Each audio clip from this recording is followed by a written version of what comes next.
Hi అండి. ఈరోజు ఒక విషయం చెప్పాలనుకుంటున్నాను. ప్రతి ఒక్కరి నోట ఇప్పుడు ఎటు చూసినా అన్ని డైరెక్షన్స్లో ఏఐ ఏఐ ఏఐ.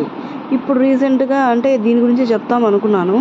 ఇప్పుడు కొత్తగా నిన్న 2 రోజులుగా చూస్తున్నాను. పర్ప్లెక్సిటీ యాప్ అంట. మీరు ఏమి ఇది చేయక్కర్లేదు, ఏఐ కంటే మించి ఇంకా మీరు ఏం చేసుకుంటున్నారో, ఏం చెప్పాలనుకుంటున్నారో అంతా క్లియర్గా ఒక టాపిక్, ఒక వర్డ్ ఇస్తే చాలు చెప్తామని చెప్పని సంథింగ్ ఏదో వస్తుంది.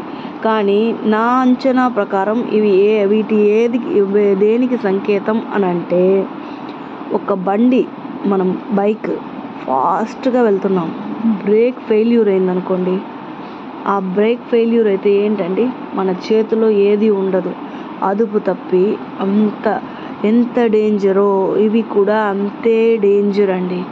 ఒక వర్క్ చేస్తున్నప్పుడు నలుగురు మనుషులు, ఒక గుంపు అనేది అవసరం. కానీ ఒకప్పుడు అనేవాళ్ళం కదా, మాట్లాడుకునేవాళ్ళం. ఇప్పుడు అసలు మాట్లాడుకునే దానికే ఛాన్స్ లేదని చెప్పి ఈ ఏఐల ద్వారా ఇంకా మనుషులే అవసరం లేదు, మనుషులే ద్వేషించే టెక్నాలజీ వచ్చిందండి. అంటే ఇంకా మనుషులే అవసరం లేదు, ఏఐలు ఉంటే చాలు, ఖర్చు తక్కువ అని చెప్పి చాలా వివిధ ఆర్గనైజేషన్లో యూజ్ అవుతుంది అని చెప్పి ఇప్పుడు ఒక ట్రెండ్గా మారిపోయింది అది.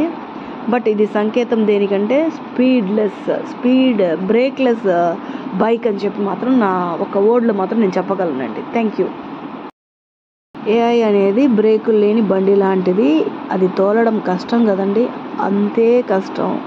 ఇది తెలిసి మన వాళ్ళు ఎంకరేజ్ చేస్తున్నారంటే చెడునే ఎక్కువ ఎంకరేజ్ చేస్తున్నారు. అంటే దాంట్లో ఉండే పాజిటివ్నెస్ అనేది చూస్తున్నారే తప్ప నెగిటివిటీని చూడడానికి చాలా దూరంగా ఉన్నారండి. మన టెక్నాలజీ అనేది ట్రెండింగ్ టెక్నాలజీ సమాజం. Thank you.